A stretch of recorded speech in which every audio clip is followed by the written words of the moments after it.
അപ്പോൾ നമ്മുടെ white മൾബറിയുടെ video ആണ്.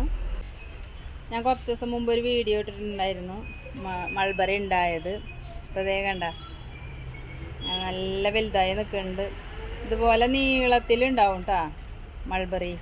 മറ്റേ സാധാ മൾബറിയൊക്കെ ചെറുതായിരിക്കില്ലേ, അത് നല്ല നീളത്തിലുള്ള മൾബറിയാണ്. കണ്ട ഇതിൻ്റെ കളർ നോക്കി പഴുത്തിട്ടുണ്ട്. കണ്ട ഇവിടെ തന്നെ പഴുത്തിക്കണ് വൈറ്റ് കളറ്. നല്ല മധുരം കേട്ടോ. ഇതിന് മുമ്പ് 3-4 പഴുത്തിട്ട് ഞങ്ങൾ പൊട്ടിച്ച് കഴിച്ച്. അപ്പോൾ നമുക്ക് ഇതിന് പൊട്ടിക്കാം.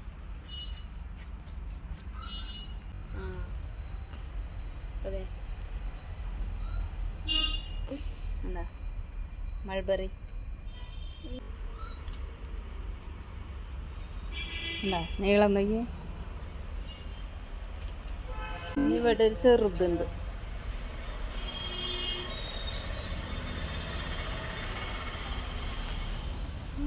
ഇനി പഴുത്തിട്ടില്ലല്ലോ. ഇതൊക്കെ പച്ചയാണ് അല്ലേ?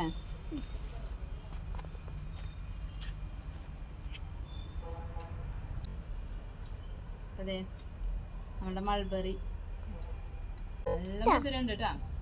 നല്ല സൂപ്പർ മധുരം, ഒട്ടും പുളിയൊന്നുമില്ല. മറ്റേ നാടൻ മൾബറിക്ക് പുളി ഉണ്ടാവില്ലേ, ഇതിൽ പുളിയൊന്നുമില്ല. നല്ല മധുരമുള്ള മൾബറി, നല്ല സൂപ്പർ മൾബറി. ഇതുപോലത്തെ ഒരു മൾബറി ഒക്കെ എല്ലാവരും വാങ്ങി വെച്ചോട്ടാ. ഇത് വൈറ്റ് മൾബറിയാണ്.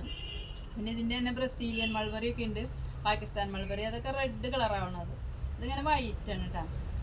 നല്ല ടേസ്റ്റ് ആണ് ഇത് കഴിക്കാൻ. ഇതിൻ്റെ ഒരു തൈ എല്ലാവരും വാങ്ങി വെച്ചോ. ഉണ്ണി കഴിച്ചേ?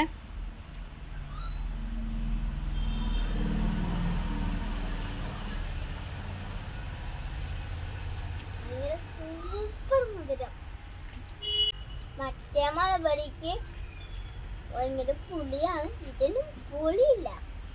ഇപ്പം ഈ മൾബറി നോക്കിയേ, നിറച്ച ഇലകളൊക്കെ വന്നിട്ട് കണ്ട. ഇതിൻ്റെ ഇലകളൊന്നും ഇല്ലാണ്ട് എല്ലാം കട്ട് ചെയ്ത് കളയുമ്പോഴാണ് ഇത് പൂടണത്. എല്ലാ മൾബറിയും പൊട്ടിച്ച് കഴിഞ്ഞിട്ട് ഇതിൻ്റെ ഇലകളൊക്കെ കട്ട് ചെയ്ത് കളയണം.